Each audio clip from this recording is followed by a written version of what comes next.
Hello and welcome to this episode of the Driven podcast. My name is Sam Parkinson, and today my guest has been many things. He's an actor, a comedian, a writer, he's been a tinkerer, but these days he's best known for helping the world plug into a cleaner, more electric future.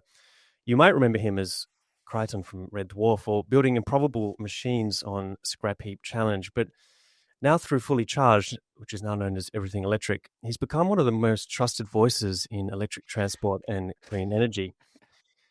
I hear you laughing, but it's true.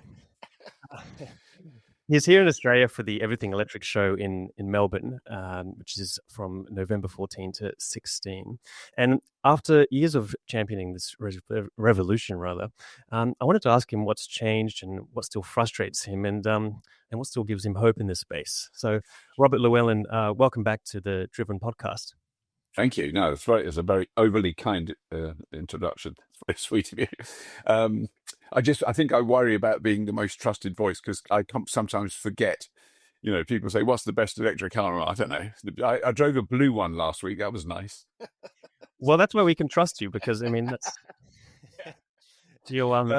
But yes, no, it has been a. I mean, I kind of think about this a lot because it's partly the kind of luck I feel for being my age and having kind of come into this world, which I knew nothing about before, or virtually nothing about before I started I started the show originally in 2010, when there really, it would be easy to argue there were no electric cars in 2010. There was about three that people had made, and they were very sort of not terribly impressive. The Tesla Roadster, I suppose, is the one that would be, at the time turned heads, but everything else was a bit shonky in a way. But the change, I think, is how that technology is developed. And because I've always been interested in engineering and automotive and stuff like that, it's been a really exciting turn from that, because essentially that was static technology. Every year a new car would come out and it had the same engine and gearbox and drivetrain and the same problems, but it would have a new front end that looked really different and slightly different headlights. I mean, that was literally, it was so dull. I could not have been I wasn't the slightest bit interested in cars at all. I had cars and I drove them, but they didn't hold any interest for me. And I think it was with the advent of electric vehicles, what's happened is, equally frustrating and amazing. Frustrating in the sense that if you live in a city and electric cars just don't smell. But other than that, they block up the street when you park them. They sit in traffic jams. They're not an efficient way of moving a human being around a city. All those arguments still stand. I've just been on a tram in Melbourne this morning and go, for goodness sake, this is how you get from one end of a street to the other. It's so much more sensible. So there are frustrations within it. But I mean, I think what we're seeing now, which I didn't expect to live long enough to see, is a genuine uptick in electric vehicle use, regardless of government intervention, massive waves of negative press about them, because of the old industries that they can displace.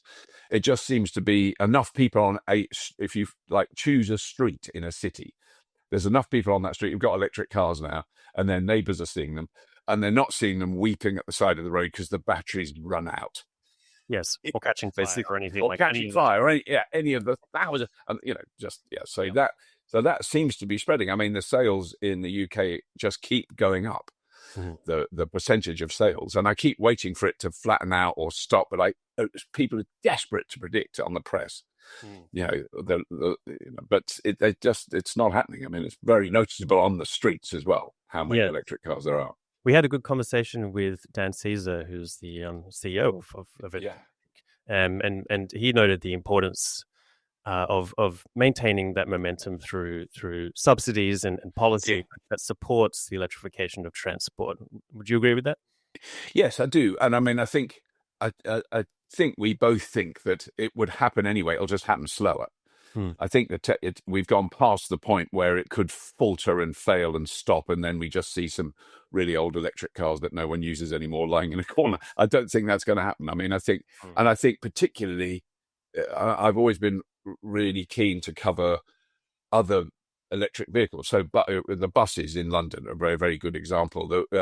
Of Amazon, plenty of issues you could have with Amazon, but they've just ordered the most electric delivery trucks that anyone's bought in the world in the UK. I mean, it's like 1,000. It's not 5 or 2 that they stand in front of for a photograph. They've worked out. Oh, it's cheaper to move everything with electric trucks, so we'll do that. We've got the budget to do it. Yes. And that is really I mean, it was weird. The other day, completely out of the blue, I stopped at a charger that I never normally do on the M4.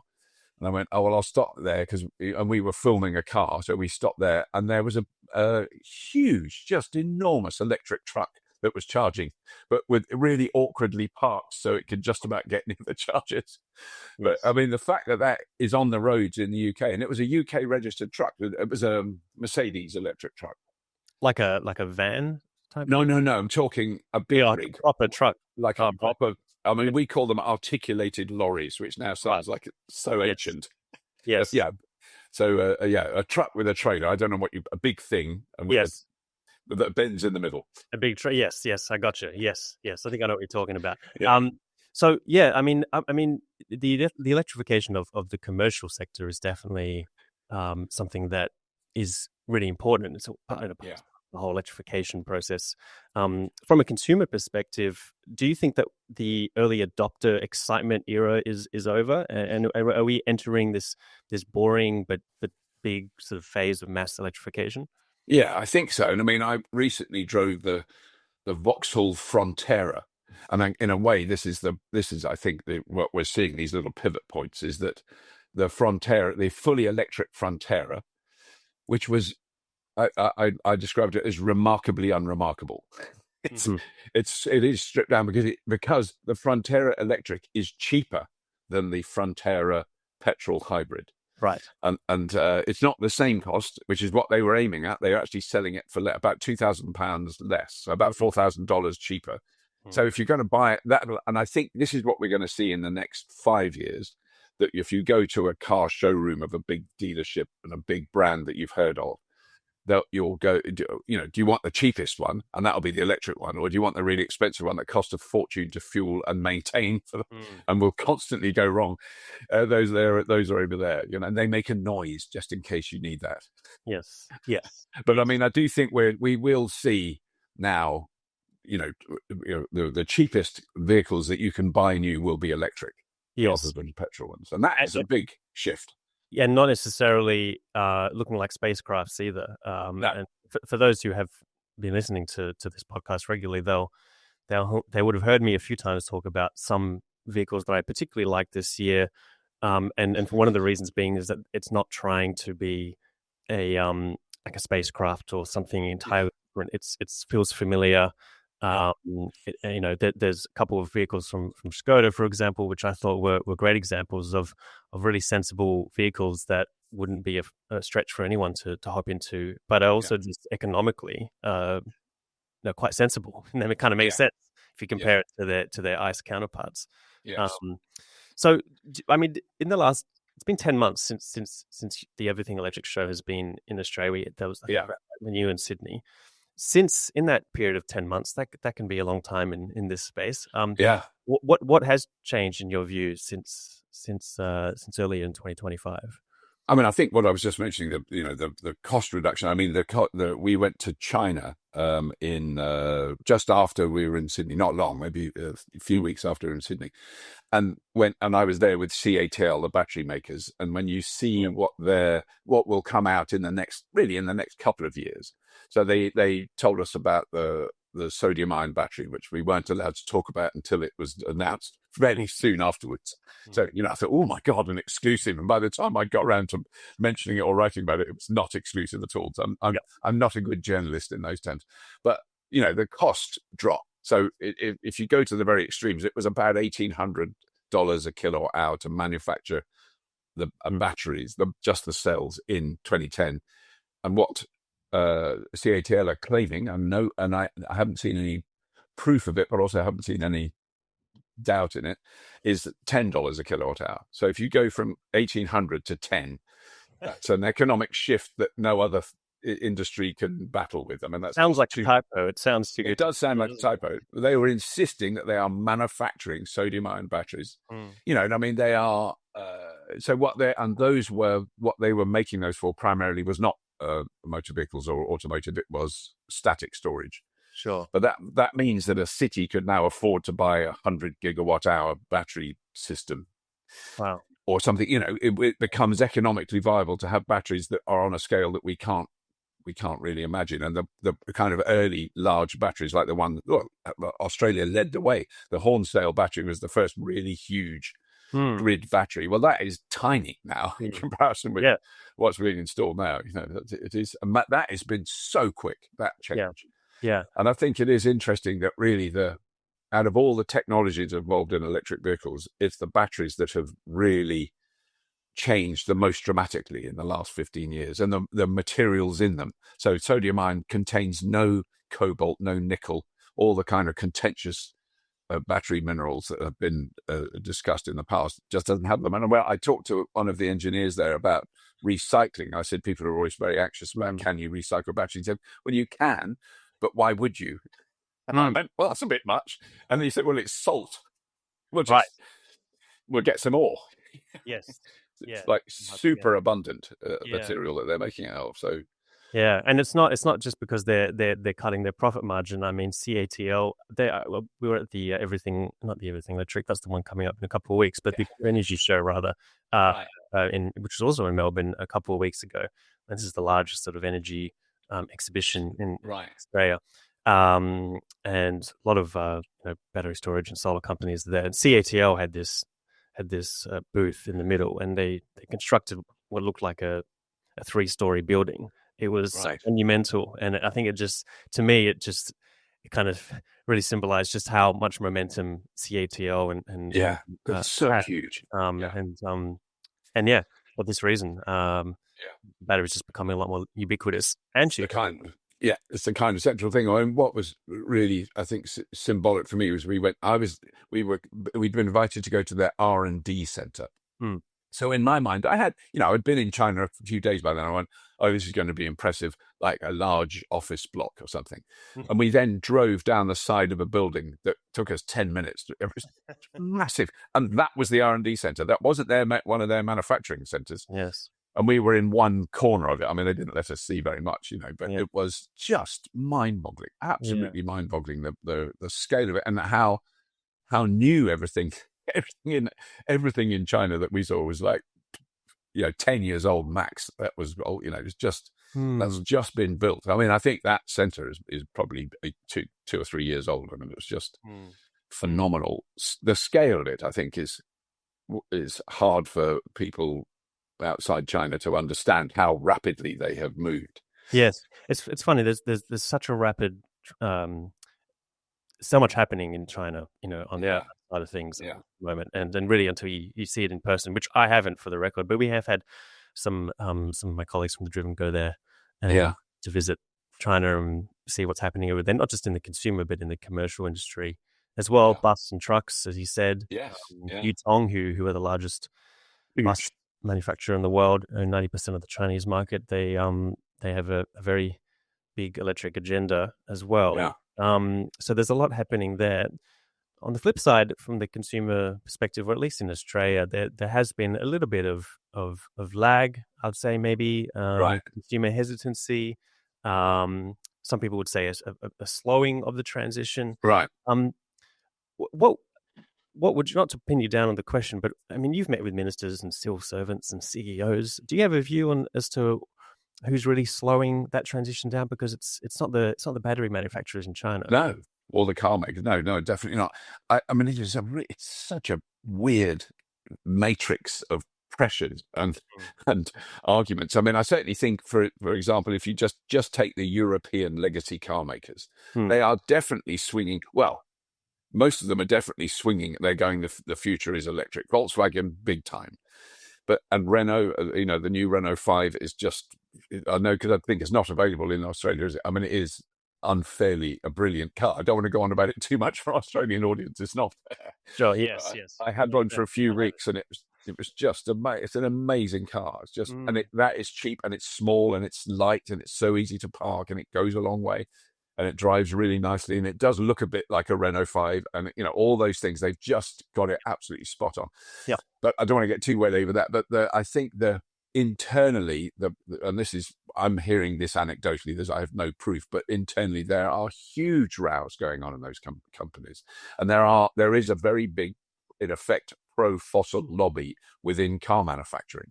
And that is going to partly be because they have obviously had very long relationships with fossil companies, because that's the fuel they've always used, And I think there is a pressure amongst the older generation of, like, the bosses of those big car companies to kick off against they will use the legislation as, we can't force people to buy electric cars, which I agree with. You shouldn't force people to buy electric cars, of course not.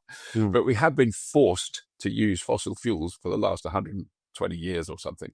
Yes. Because there was no alternative. So I think that's partly it. But there's no question the oil industry is using every possible means at their disposal to denigrate electric vehicles, to delay as long as they can, to say they're marvelous and they are the future, but they're not there yet. I mean, there's a subtle arguments they'll use all the time. If only the public charging infrastructure was ready, but it's not there yet for most hardworking families. They'll use all those political cliches to spread a tiny bit of doubt. You only need a tiny scintilla of doubt, and that does more damage than 5 million positive reviews on YouTube. Yes, that's right. Yes. So it is a weird, and I never predicted this. I knew nothing about these topics and in a sense the politics of it when I first started talking about them. They're slightly different cars. The one I'm driving is rubbish. Don't get one. That was 2010. Yes. There is no charging. I've been driving them since. There genuinely was nowhere to plug them in unless you passed a friendly farmer that would let you plug into his barn. It was like impossible to drive any distance, and that has changed so dramatically. Yes, indeed. But I think we're bound to see places where sales drop and there'll be less people buying them, and it will. But I do think overall, globally, that's the way the world is going. I think it just makes too much economic sense, if you like. Yes. I have heard that sentiment from legacy automakers. Just in events that I've been to, even if I'm there for a launch of an electric vehicle that they're launching, they do tend to caveat with there's a consumer hesitancy. And so, we want to put it out there for those who want it. Yes. But for those who need something, then there's also these hybrids and there's these models. I mean, the hybrid argument is one of their master cards. Let's have we'll have hybrids, and you call them hybrids. I refuse to call them petrol hybrids. Yes. They're petrol cars. Drive one without you buying any petrol, and I'll be impressed. Look, I have to agree. I mean, there's a few cars I've seen where there was a Ferrari SF90. I was having a laugh about this with some of my colleagues, and they've labeled this as a hybrid vehicle. Yeah. The electric range is 15 kilometers. So it's not really an electric vehicle in any sense. Yeah. But even ones that have a better range, I'm driving a Kia Carnival at the moment, a hybrid one, because my IONIQ 5 has been in repairs for 3 months, and I don't know when I'm getting it back, but that's probably going in the meantime. Sure, it just reduces the how much petrol you use. Kilometers, sure, a little bit, but otherwise it's the same issues in terms of maintenance. The complexity and spare parts. There's so many bits in. I mean, that's the thing. I mean, in a sense, a hybrid is more complicated than a straightforward petrol car. It's got even more moving parts, even more stuff. Yeah. And I got more problems there. I mean, I think there. When I do, I'm just sorry. I actually saw one this morning in the street right near us, a BYD Shark, the pickup truck. I'd not seen one out in the wild before. And I mean, that I recently spoke to someone from BYD, and I mean, it does do a decent amount of range on pure electric, and it's just as powerful on pure electric as it is with the engine, but blah, blah, blah. And you've sort of got the arguments for a hybrid like that, particularly in Australia, where pickup trucks are so popular. It's a massive, great big thing in my eyes, you know.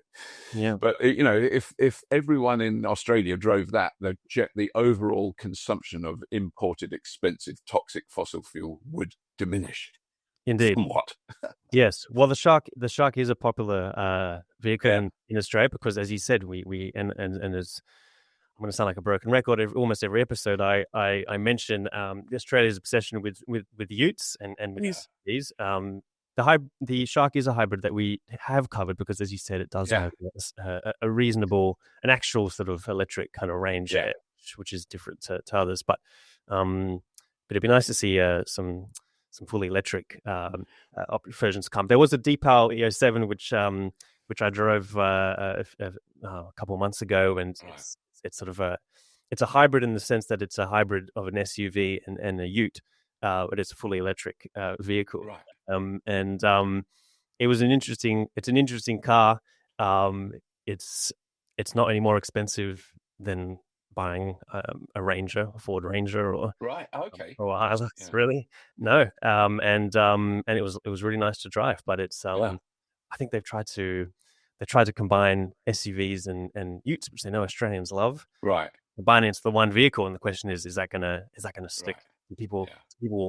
Do people want that? And that's going to be interesting to see. But anyway, I'm veering off to a tangent there. But speaking of companies like Deepal from China, I mean they sort of out innovate and outprice all of these legacy companies from the West. Yeah. So do you think that we are witnessing a permanent power shift? Oh, I think it's unquestionable. But I mean, I think it's not just in the automotive sector. I think it's just in the industrial and manufacturing sector. It's too late. I mean, and I'm not saying this as this is a good thing. I think we're inheriting what started to take place 30, 40 years ago. I think initially very benign ambition to embrace China and to bring China into the rest of the world. It was absolute deliberate policy particularly under Thatcher and Reagan. So that era, so the 80s, to say, let's get China manufacturing things so that they are involved in trade. And, they weren't doing it to be evil or nasty. But what happened was all the manufacturing in the UK, for example, just stopped. It just all went, not all to China, but it went to Southeast Asia and mainly China. Yeah. And we don't make anything anymore. There's like half a dozen car companies, most of which are super exclusive, high end. So, your Rolls Royces, your Bentleys, your Aston Martins, your Jaguars, your Lotuses, they are still manufacturing cars in the UK. But that's about it, other than Nissan. That's the new Nissan Leaf, which I would like to mention at some point, but I've just driven that. That's made in the UK. It's a car that we make in the UK, and they make the batteries in the UK, and they've got a big battery factory there. So that's intriguing. But it stands out because it's so unusual. So there is some industry left in the UK for... There is a bit, yes. And I mean, certainly, I think it's fair to say the weapons industry is thriving. Okay. That didn't go anywhere. So that employs a hell of a lot of people in the UK. We're very good at making stuff that kills people, which is not... I know that's a flippant thing to say in the current climate, but Okay. Well, I guess it's good to have some industry over nothing, but beggars can't be choosers.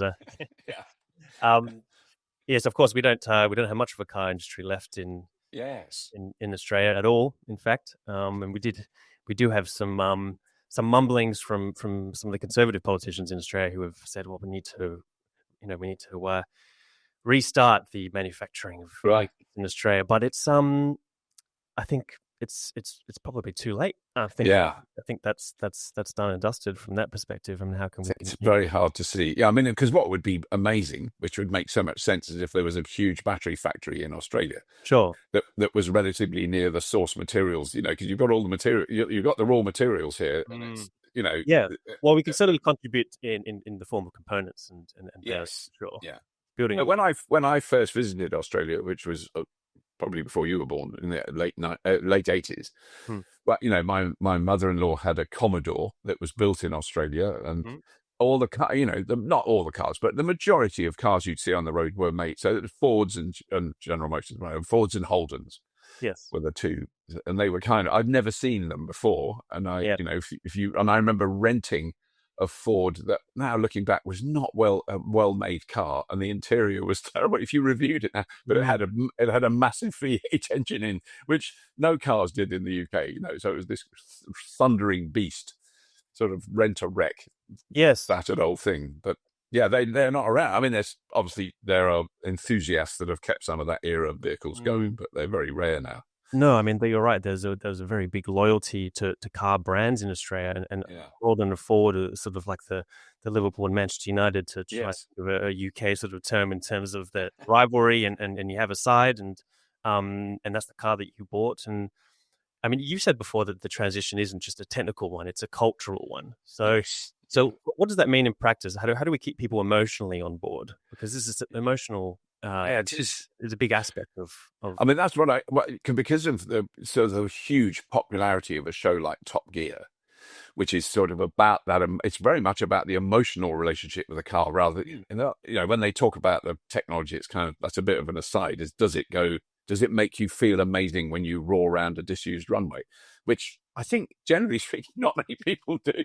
But that aside, that I think that is a harder thing to. I think it's quite a minority obsession, and it's not exclusively male. I know plenty of women that I've met over my life who love the feeling of a powerful sports car with a loud engine and all that stuff. They'll rave about it just as much as, but it's generally blokes. I think it's fair to say. Yes, and I think in a way that's just going to happen. That's just going to carry on. Like if in 50 years' time, there's some amazing old petrol cars that are still running and loved and buffed up every weekend and polished, I think that's fantastic. The rest of people just use boring electric cars that are boring because they need to get around and they need to carry stuff and they need to deliver people, and they won't. I don't know. I mean, I certainly can't find the same passion and interest that I used to have in old sort of big, powerful cars. I would admire them from afar. I never had one. I had the last petrol car I had was a Volkswagen Golf R32, which I now, which I was teased about at the time. Is that one of those hot box type sort of vehicles? Yeah, and it was described as a footballer's car. It's the car that a young footballer buys when they they've got some money, all of a sudden they're 18, and I was a balding middle-aged man when I got one, so it was very embarrassing. But that was sort of, even that, when I got in that, I went, why have I got that? I felt I had buyer's remorse instantly. Sure. It was the first new car I bought in my life, and I was in my mid-50s, and I went, this is the most stupid thing I've ever done, because it lost huge amounts of its cost within the first 10 minutes of driving it, as they always do. I mean, I did drive a hotbox recently, very temporarily. I was just tying over between press cars, and Hyundai gave me there was a bit of a bungle on in terms of timing, and so they put me in an i30N for about a week, which was nice of them to give me something to tie me over. But it was my first time in one of these cars that make a lot of noise. Yes. And look, my wife hated it. She was embarrassed and humiliated every time she got in it. She didn't want to be seen in it. She had to drop around the corner from friends' houses. But maybe it's the bloke in me. But I feel like I felt like I understood. I said this before. I understood the appeal. It's something. It's obnoxious, but it's something about it which makes you think, oh, that's nice. But in terms of the acceleration and the torque, I actually thought, that might. It's quite sluggish. Yeah. It's sluggish, really, compared to any electric vehicle that I've driven. Yes, no, that is weird, isn't it? Yeah. At that point, it wasn't. So yeah. So what? I just want to go back a little bit. I mean, you mentioned the Nissan Leaf. So I'd like to know what you've been driving recently and what sort of stood out. Right. From an EV. I mean, my regular the car I'm using all the time every day is a MG4, which so that's your vehicle. That's the car I'm leasing at the moment, and we use it all the time, and it's. I mean, what impresses me is kind of the cost and the range. So the cost range thing is just extraordinary. So I can, that does for real sort of 240 miles, I think it's fair to say, when you're driving over hills and it's raining and it's not a sunny day with, it's very impressive. It's got a catastrophically bad lane keeping assistance that I know there is now an update, and I can have it so that it's right. I turn it off permanently, but at the moment I have to turn it off every time I get in, and it really is bad. I mean, it's not. I'm not joking. It is terrible. Okay. And it's remarkably bad because I've now driven so many other cars, and you go, the lane keeping system does a little, and your nudges you in this case, and pulls you into the opposite lane. Shouts at you, does it? It's just appalling, and it is completely bonkers. Anyway, Mm. I mean, it's just not been homologated. I had one of the very early ones, and but once you turn that off, it's such a brilliant car. But then the ones that have really fascinated me recently is the IONIQ 5N, the Hyundai. That I had a go in that. I had it for a week and they just said, you don't have to review it, you don't have to do anything, just have a go in it. And it is the most stupidly ridiculous car. But as you were saying, it does the noises. I'm sure you've seen it, and I did a little very short video that I just shot myself, which we put in a news episode of me accelerating it when it's not got the noise on. And it's impressive. It's very fast, and then accelerating it with the noise on, and with the noise on, it feels faster.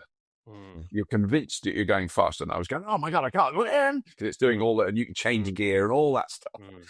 And I drove it around like a normal car for a long time, and then every now and then I'd put the sound on, and I'd immediately start driving faster. I would lose my license in a minute with that car. It's just lethally dangerous. Yes, I don't know. The 0 to 40 kilometers in the Sydney streets. I wonder.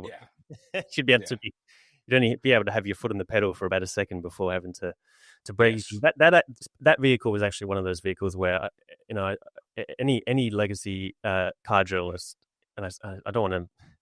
I don't mean that as an insult, but some these car journalists who I often do some of these press junkets with, and they've been covering vehicles for decades, and come from that petrol background, and every single one of them who has driven the IONIQ 5N has said the same thing, and that is a ridiculous vehicle, and they love it. There's not one person that said, "Well, but it's electric," and I don't know. I just think, wow, that's insane, insane. What I couldn't believe is how many times it would still make me laugh. So I got on that shallow. So I'd be driving it like to the shops for nothing, nothing special. And then I'd come out of the shops and go down the lane that I know that it's, like and I'd start laughing. And I go, why am I laughing at that? Why does that make me laugh? It's like it brings you joy. And then you go, oh, that is the most stupid, shallow joy I could possibly experience. I mean, look, one of the first articles I ever wrote was for The Driven was about the Tesla Model S when it first came to Australian shores. Right. And that was the first time that I had driven any electric vehicle. So, wow. Okay, I went from a Honda Jazz, which I still have and I still love, and I'll back the Honda Jazz to the end. But I was going from that to the Model S. Never driven an electric vehicle, and the phrase that I sort of coined, I sort of used in the article at least, was the Tesla smile, because it just acceleration and torque. Now, obviously, I hadn't driven an EV before, but there's something really fun about it, and I just thought it was brilliant, and I think that's what Tesla, as you said before, really brought a lot. I mean, look, they've had issues, and we can talk about the politics of everything, but their role in making vehicles exciting has been extremely. I mean, and the Model S in particular, I think, was the kind of iconic vehicle that really shifted it. So that I think that people noticed the Roadster because it was like a little sports car that was electric, and it went really a long way. It went more than 15 miles. Yes, that's right. It went, and then when the Model S came out, that was I feel that was the first ring of the bell, the death knell for the internal combustion engine, because they you get in that and you go, okay, this is it's a high end luxury big electric car that really goes a long way, charges really fast, is incredibly. I had one for 3 years. I leased one when it came out, and it was an amazing car. Really impressive. Yes, indeed, it still is. Although I don't think you can buy them new anymore, but well, certainly not in Australia. But no, I don't think you can. I still see them around. Now, the Everything Electric show isn't just about electric vehicles. It's around electrification. So we're talking about home energy and the future of home energy. In fact, the Driven podcast, we're going to be doing a live recording at the show on Saturday, which you're on the panel. Oh, very good. I'm glad I'll try and be polite and useful. And we'll have some people from AGO and Origin and Amber on there as well, and that's going to be Yeah. a V2G vehicle to grid. So Yeah. it feels like cars were the sort of the gateway drug to electrification, but it now feels Yeah. like homes are the next frontier. So Yeah. what are you seeing in that space? I mean, that is, I think, the most exciting thing that we will see really is that vehicle. It's vehicle to grid, vehicle to home, or V2X, isn't it? It's a kind of annoying term, but that was what really intrigued me about the Nissan Leaf. So I have the vehicle to home unit in my garage at home, which is for CHAdeMO, with a CHAdeMO cable for the original Nissan Leaf, only not as original as mine. So it doesn't work on mine. Oh no. So we filmed it. We had it put in, so we filmed it, and we can run our house off of the old Nissan Leaf, but it has to be a 2012 one. Mine's a 2010, 2011 one. It was built in Japan. So they didn't have bi-directional, but it was on CHAdeMO. So it was like it could supply 50 kilowatts to your house, which was kind of daft.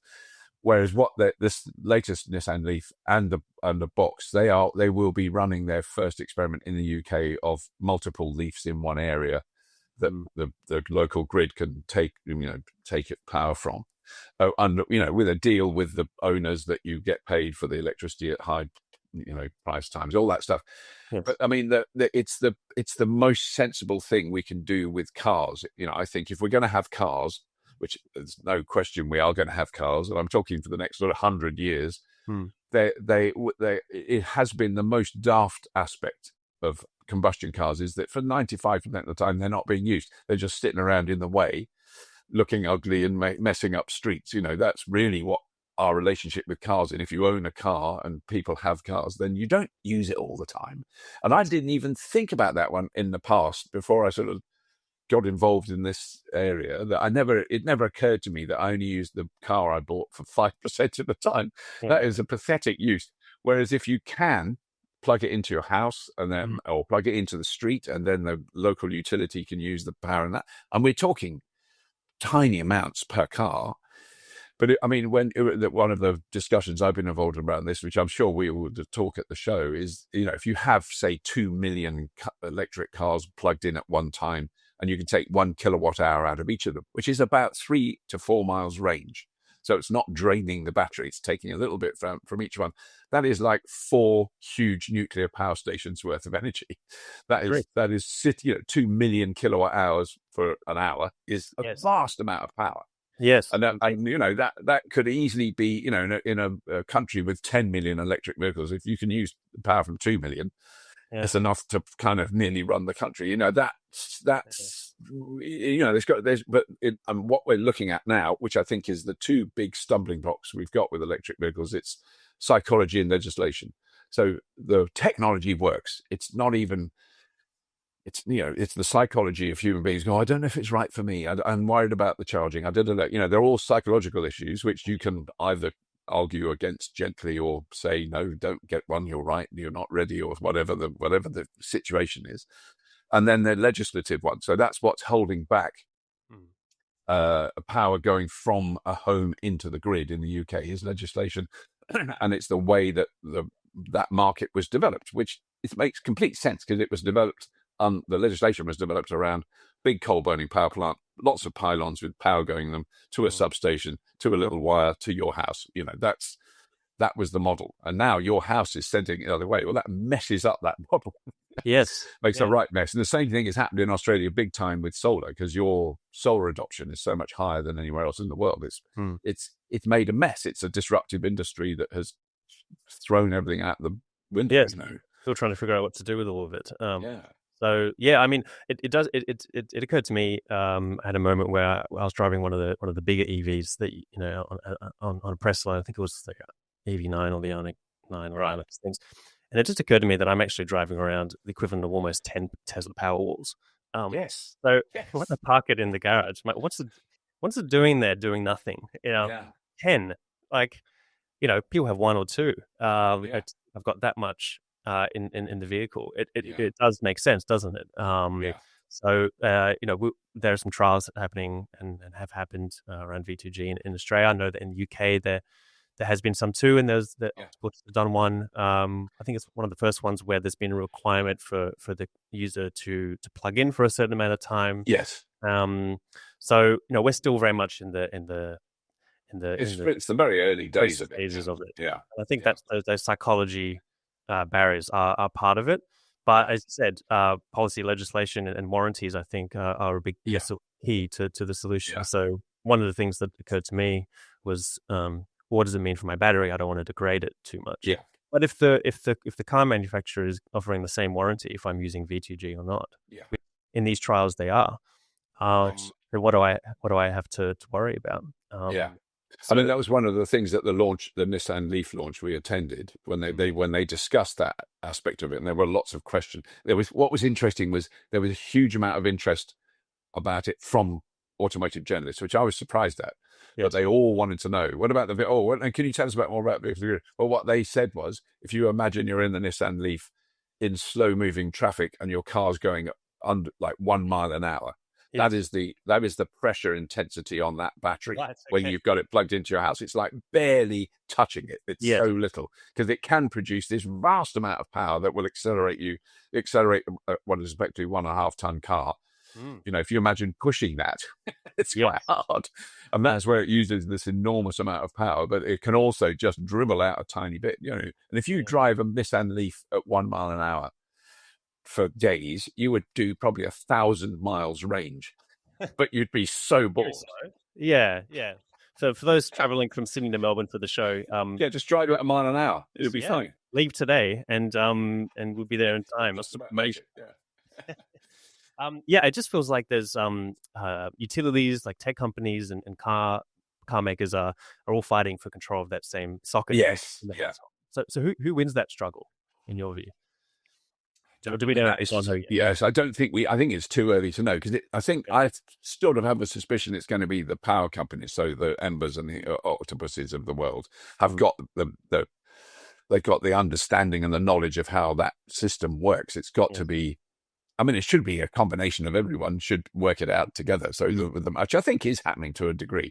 The car manufacturers and the power companies have got to work together very closely on that and then the government. I mean, that is where government becomes very important, to pass the legislation that ensures that system works, not only fairly, but safely. And, I mean, one of the things that I'd never thought of, like ignorantly, when we put batteries in our house, we have a gateway, which I think is probably quite common, so that if there is a power cut, which we do get bizarrely at our house quite regularly, we're not then sending power out into the grid, so that some poor operative climbs up a ladder to fix the wire. There's this huge electric charge coming from our batteries, so it isolates us instantaneously. It's within hundredths of a second when the power goes out. And those little things, you kind of go, well, and that's what I mean in a way, that the technology works.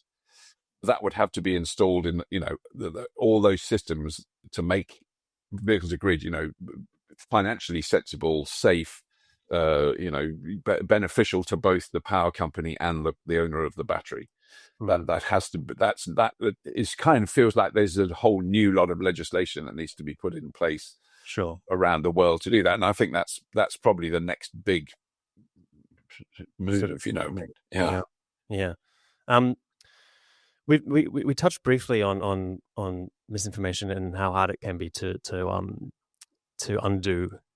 A myth can a few seconds to spread it. It can take a long time to untangle. Through fully charged and everything electric, you've had to fight off waves of misinformation.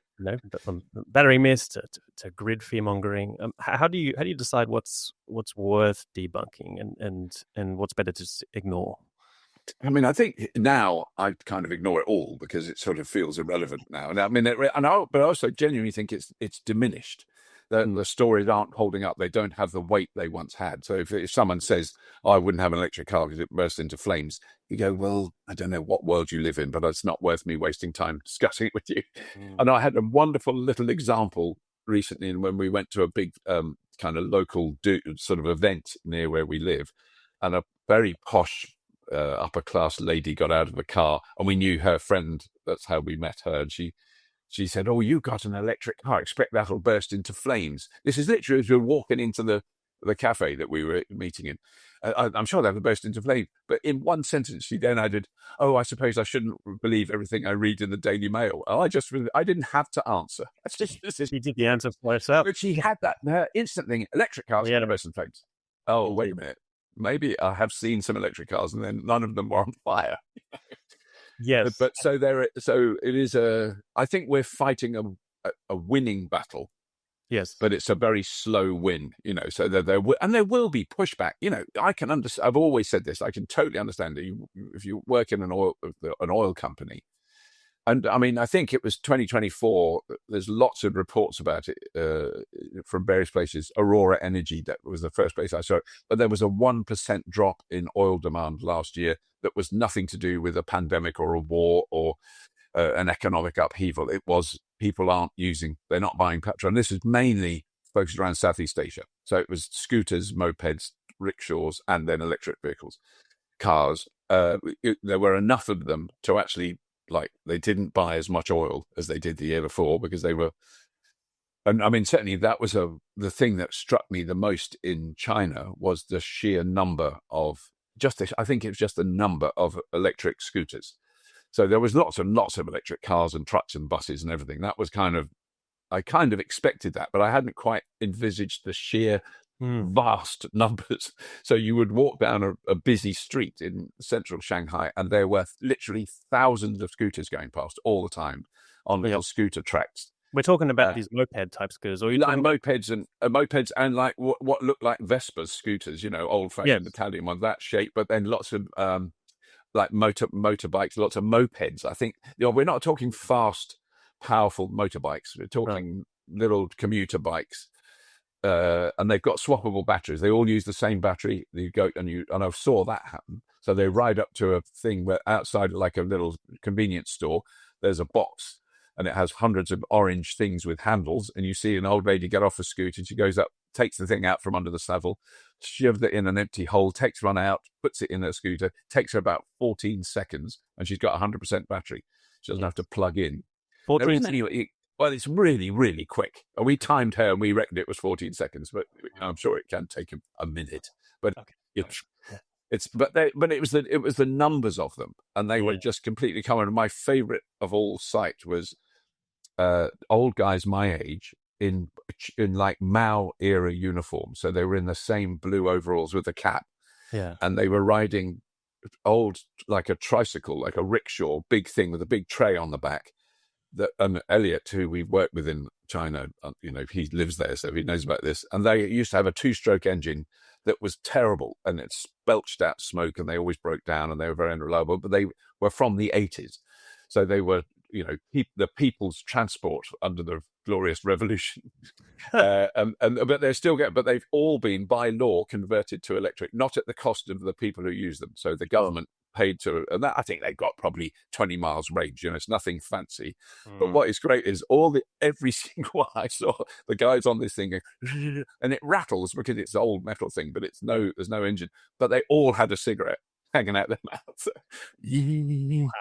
Wow.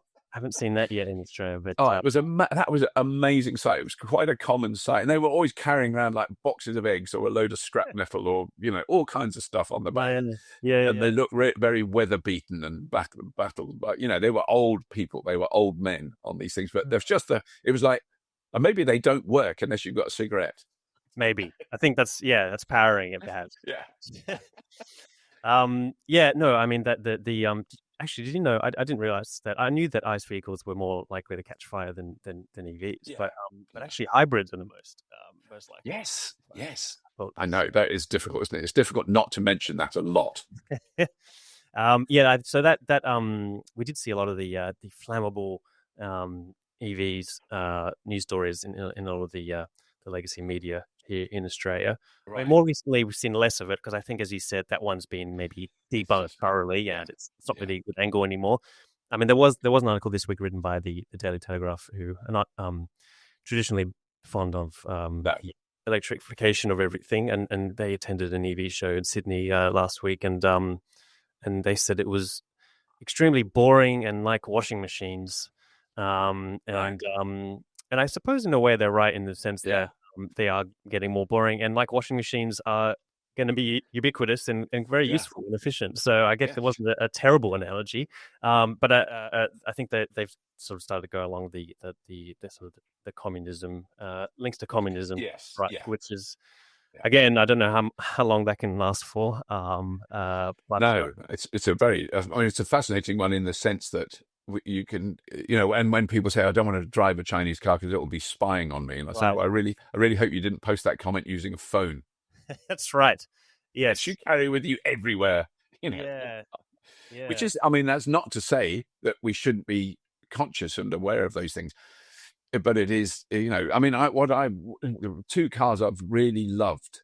One was the Renault Twingo, which I haven't seen. We've just done a review on it, but super basic, small city electric car with very little connectivity, because that's what I think that might be a selling point All for right, yeah, European car makers. This yeah, car, no one knows what you're doing in this car. We're not interested.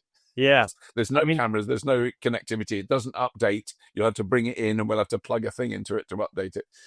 The most basic. And the Frontera was really, they called it a digital detox. sure, So you can add apps to it, but basically it comes with a sat nav, a radio. yes, You can plug your phone in, so you use your phone, and that's it. And it's yes, got no fancy stuff. And within 10 seconds, I had understood everything that car could do.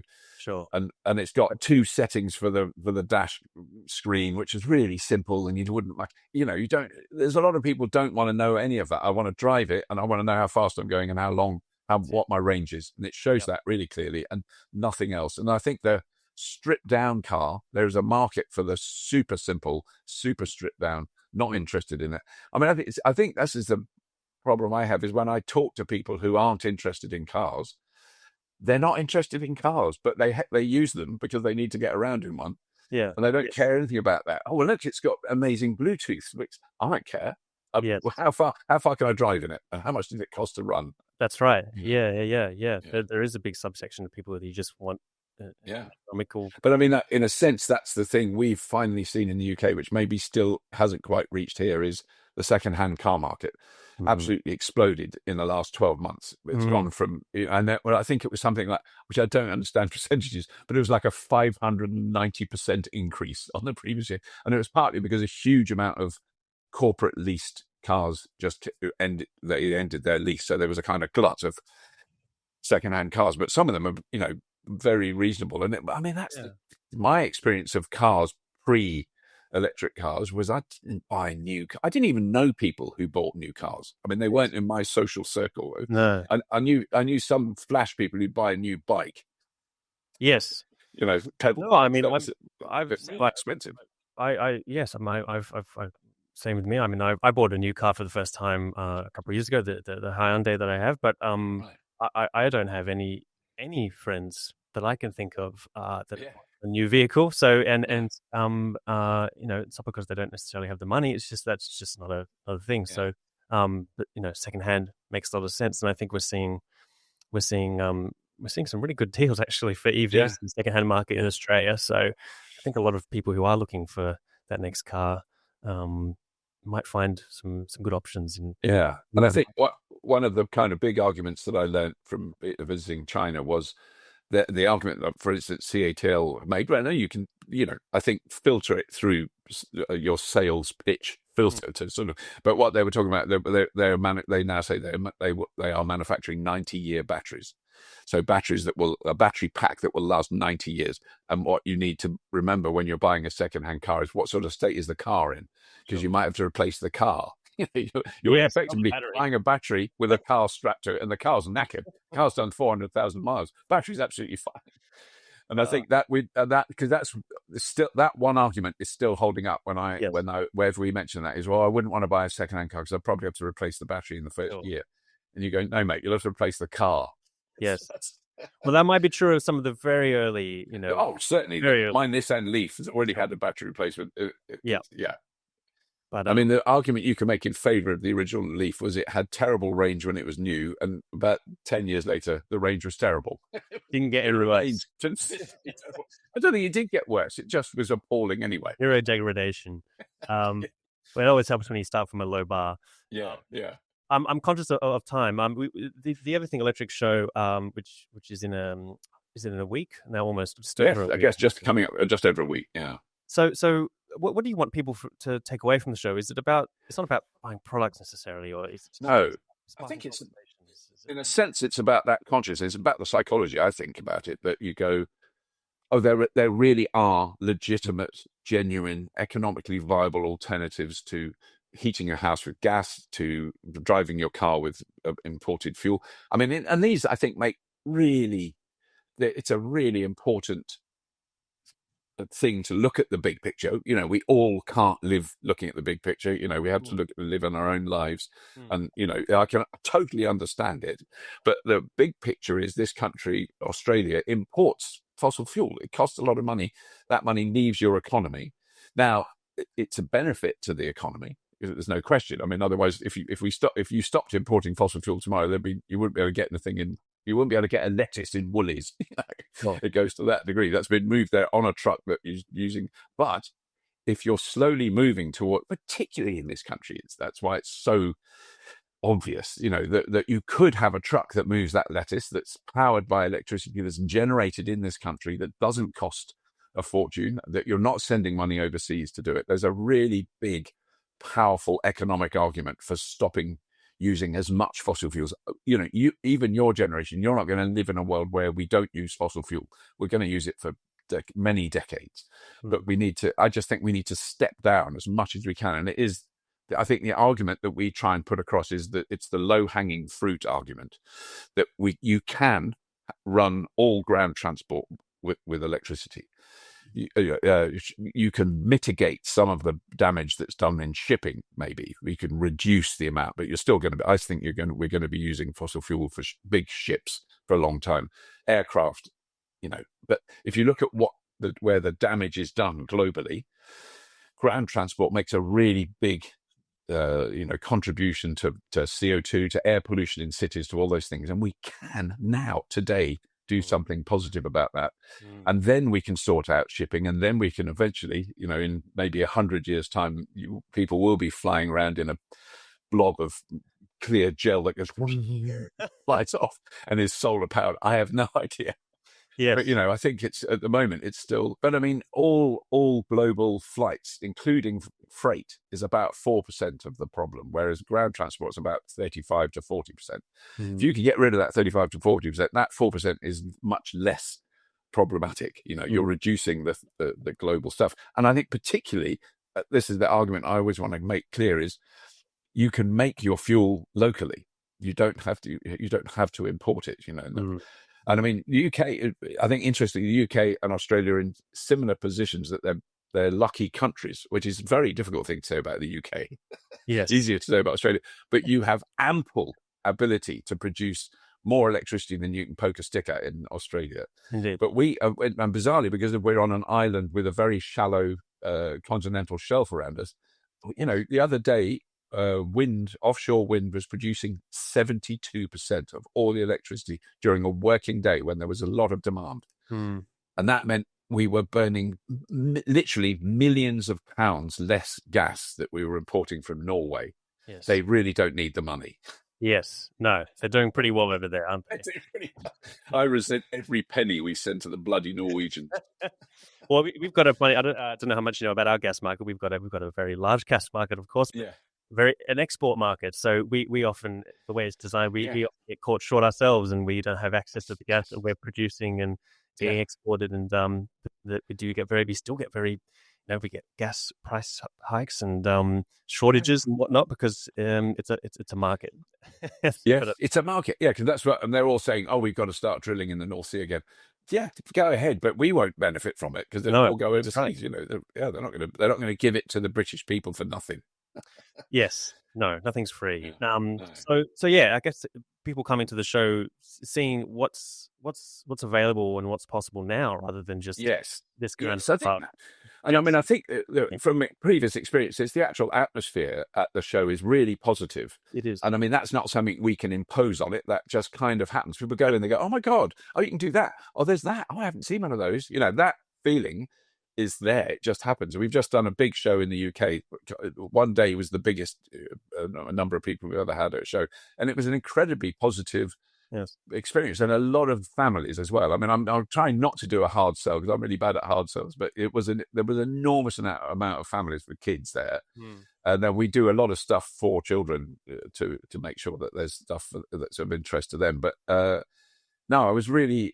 I think, and I can say this in a way because I'm one step away from it because I have nothing to do with organising the shows at all.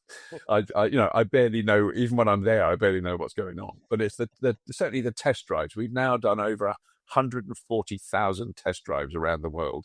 Wow. We've facilitated it, and that is really, I think an important thing for people who've never driven an electric car. Wait about your opinions until you've had a go in one. Because basically, the secret is it's just a car. Yes, that's right. It's just easier to drive and more pleasant generally. But I mean, it is just a car. You're still going to park it somewhere. And what do you expect? Yes, it's not a spaceship. It's it might look like one, but it is just a vehicle. Yes, no, it's good to remember that. So I was going to ask you, just if there was anything in particular you were personally most excited to see at the show or reveal at the show, but test driving sounds like one of those.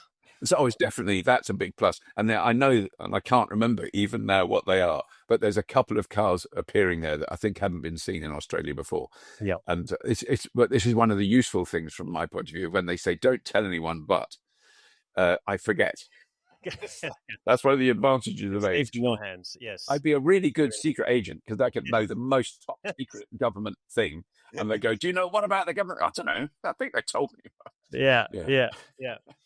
Well, look, I'm very much looking forward to being there. And the Driven is really proud to partner with everything. Oh, that's fantastic! No, we're so thrilled about that. Yeah. And of course, there's the Sydney one early next year as well. So there's not a whole lot of time in between. No. So you'll be back in Australia pretty shortly. You may as well stay the whole time. Yeah, I'm not sure. Well, there was some discussion about that. I'm not actually sure that I will be at the Sydney one, but there'll be really good people at the Sydney one. Yeah. All right. Well, we'll definitely see you at the Melbourne one. Yes, definitely. Yeah.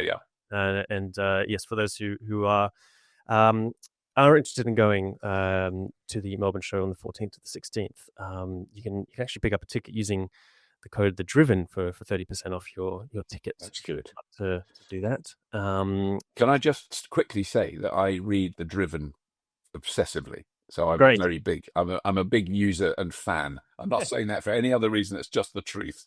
Thank you. Well, no, we haven't paid you to say that, but we do appreciate that. Thank you very much. Well, likewise, we love the work that you do and have been doing for some time with Fully Charged and everything electric. I believe Giles will be making an appearance on the FC podcast in the near future. So for those who are keeping an eye out for that, it should be coming next month. And I just want to ask you finally, Robert, I mean, besides, all the stuff about kilowatts and carbon, and beyond that, what pulls you away from work? What else do what makes you tick apart from that? Yes, I mean, it is, well, I think it's writing. I haven't got my book with me. So I love writing, and I think that's where I'm heading as an old git. Yes. And gardening. So we do a lot of gardening. I mean, we have a house with a fairly, well, not a huge garden, but a garden in the UK. And I think those two things kind of keep my brain and body going. So, and I don't know that, I mean, I'm talking, I have written now, I think I've published 15 novels, none of which have been ground shaking, but, they've sort of trickled along. So I'm very happy to be in my tiny sub-literary niche, writing things like that. I just have daft ideas that won't let go. Yes. And then I've got to write them out. I've got to write them out, which is, it's the most stupid thing to do. If you look at your hourly rate from writing books, it's... Well, I think it's healthy to not apply a capitalist lens to everything that we do. Yeah, so absolutely. Yes. Yeah. Yes. Easier said than done, though. Yeah. All right. Well, Robert, thank you so much for taking the time to join us on the podcast. I know you're a busy man, and especially with the show coming up next week. But appreciate the time that you've taken to have a chat with us. It's been a joy. Thank you very much for having me. Thanks so much.